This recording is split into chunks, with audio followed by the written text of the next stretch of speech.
Il est horreur à Niamey. Dans la nuit du 31 décembre, l'ambiance est encore perceptible au niveau des places publiques.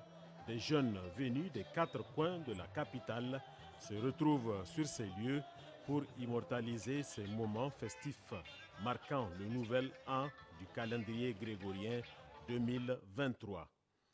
Au même moment, l'on s'est rendu au service d'aide médicale SAMU. L'équipe en place nous fait savoir de moins de cas d'accidents de la circulation.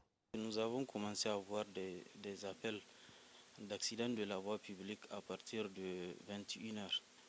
On a reçu beaucoup plus d'appels vers 22h. Actuellement, nos 2 ambulances sont en intervention. Donc, on a eu au total 4 accidents de la voie publique de 22h à 0h20. Même son de cloche au niveau des urgences de l'hôpital national, des médecins en place qui interviennent sur les malades. Pour ce qui est de la journée d'aujourd'hui, nous constatons qu'il y a moins de cas d'accidents cette année par rapport aux années précédentes.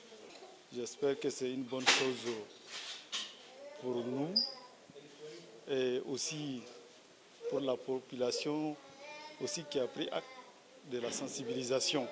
Je pense sur le port des casques, sur la bonne conduite, le port de ceinture et le respect du code de la route.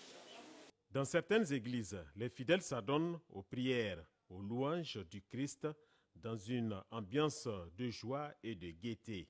Une autre façon pour les chrétiens de remercier Dieu de la venue du nouvel an. Nous sommes en train de fêter la fin de l'année 2022 dans un esprit de recueillement devant Dieu, parce que c'est Dieu qui est l'auteur de la vie.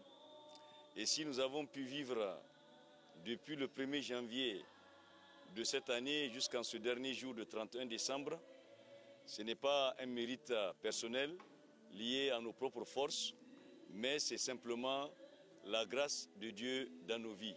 Nous avons le même message d'espoir dans une période quand même sombre. Sombre parce qu'il y a la situation économique que tout citoyen, tout Nigérien, tous ceux qui vivent au Niger, en train de sentir ça.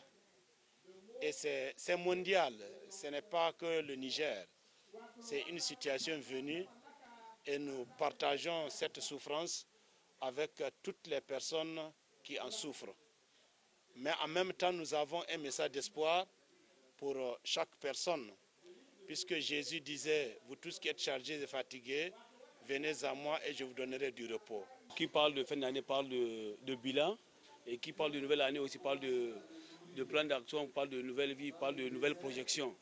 Donc c'est l'occasion pour nous en tant que communauté chrétienne de reconnaître Dieu dans tout ce qu'il a eu à faire pour nous durant l'année et aussi de lui confier l'année qui commence. Fêtes de fin d'année se sont déroulées comme prévu, bien que l'on constate une timidité dans la circulation. Vivement la prochaine année. C'est bon.